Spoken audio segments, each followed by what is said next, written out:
The Pakistani Southern Belle revisits the South, Part 2, A Strawberry Farm and an Illegal Immigrant by Nadia Elahi, published May 15, 2023.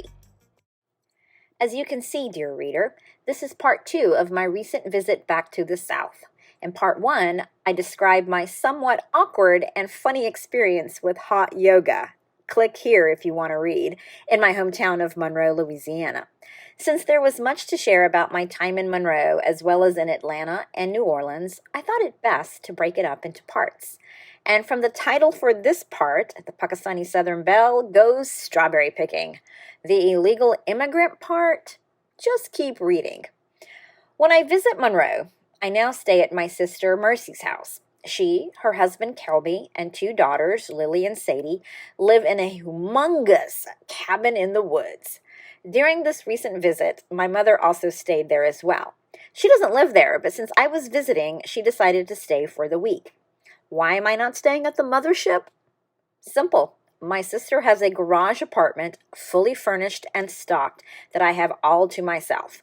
Who wouldn't want to stay there? The apartment, I think, is even bigger than my own LA apartment.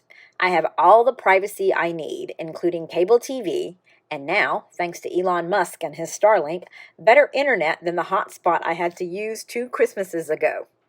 So, on Saturday, April 15th, I arrived at my sister's house, this large, beautiful cabin in the woods.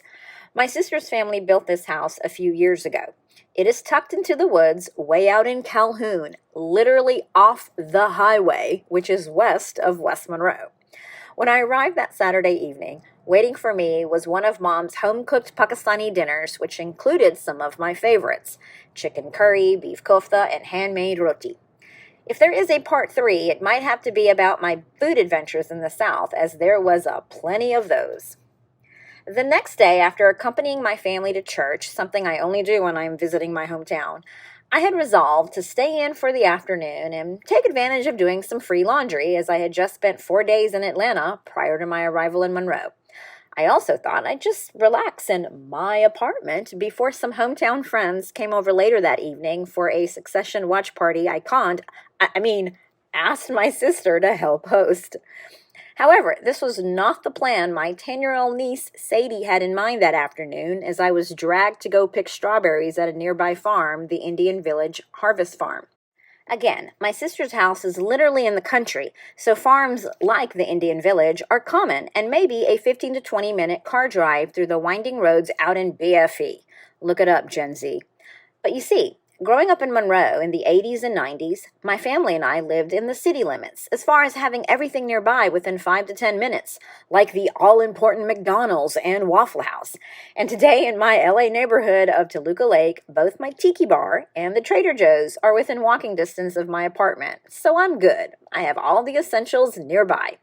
And the idea of picking something in a patch or field, even strawberries, if you're not a descendant of slavery, probably sounds cute and fun, but to the city gal in me, I prefer to pick my strawberries at my Whole Foods produce section before visiting the store's bar.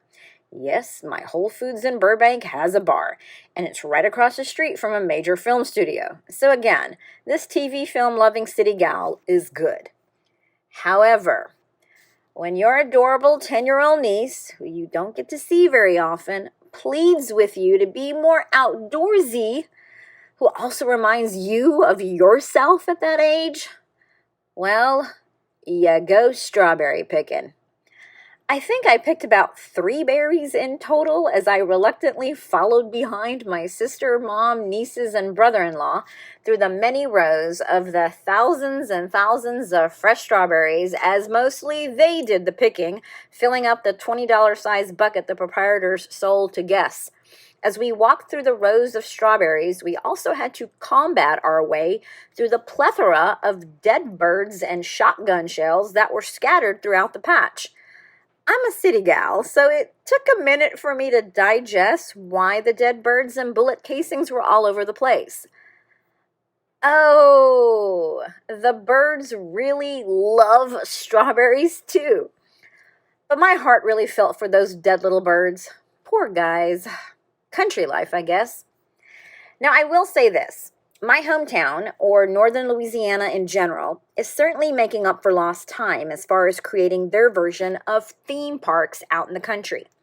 During a fall visit back in 2021, I accompanied my family out to a pumpkin patch located at Curry Farms in Rayville, Louisiana. We got a lot of villes in Louisiana. East of Monroe, also out in the country. Yet another off the beaten path farm filled with games, rides, petting zoo, pumpkins to pick, and even a corn maze. This strawberry farm had a similar vibe. Maybe these places existed in the 80s and 90s when I was growing up, but since we lived in the city limits of Monroe, we didn't know about them. Plus, social media wasn't around, which is how these places become more well known today.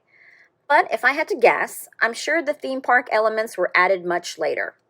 I will preface this now. We have places like this in California, like out in Lancaster or Palmdale, but I do not frequent these farms.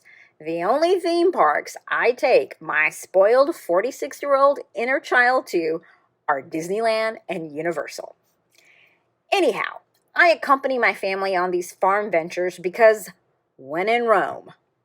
But the whole time, I'm eyeing the porta potties, hoping my bladder can last the visit without having to go in one of those things. And on this visit, I was regretting the hearty-sized leftovers of Mom's Pakistani cooking I had before we left, all while feeling like a total oddball in the mix of the heavy white population of people at these farms.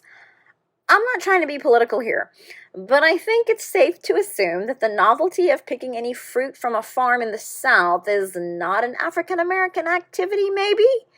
Perhaps we went on a slow day and were the only splash of color at the farm, but that is something that still jars me a bit when I visit my hometown. Being the only person of color at events and outings that can be geared toward all people, regardless of race or ethnicity. I mean, I grew up there, was born and raised in Monroe, Louisiana, so it's not like it's a new place for me. But if I were being honest, the old insecurities of feeling like the only one who looks like me rushes back, feeling like the other farm guests are staring at me, or us if I'm with the family, wondering what these brown folks are doing at their farm. It's a feeling, a thought, based on past experiences growing up in the South. I know this is not lost on my siblings. My sister and brother are married to Caucasians. Though interracial marriage is not new to my hometown, I know they experience their share of looks and stares at times. But fortunately, the 1967 decision of Loving versus Virginia made their marriages possible and legal.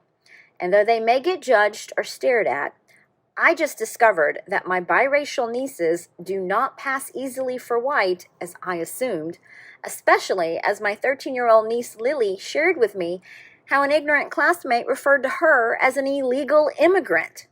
What the fuck? Somehow, I don't think he meant an immigrant from Canada. In fact, both my sister and I assumed her daughters could pass for white. I mean, they are much lighter than their mother and I, so we just thought they could pass for white.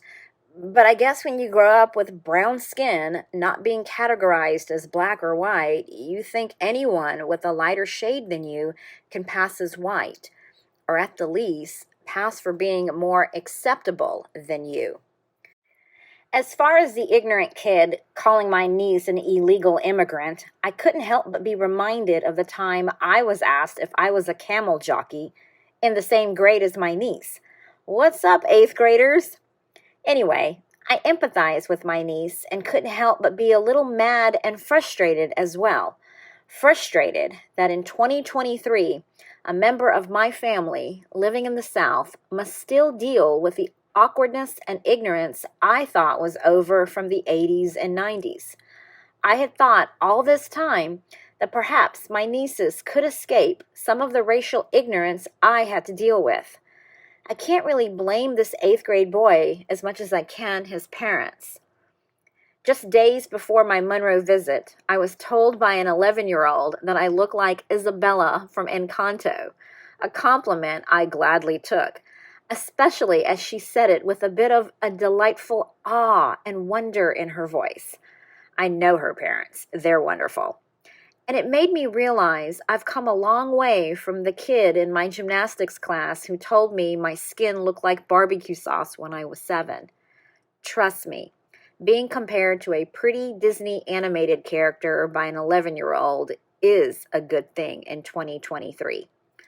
I just hope when Sadie gets to the 8th grade, in about 3 years, she's just considered that sweet, outdoorsy kid in 8th grade whose skin color doesn't matter, who enjoys picking fresh strawberries.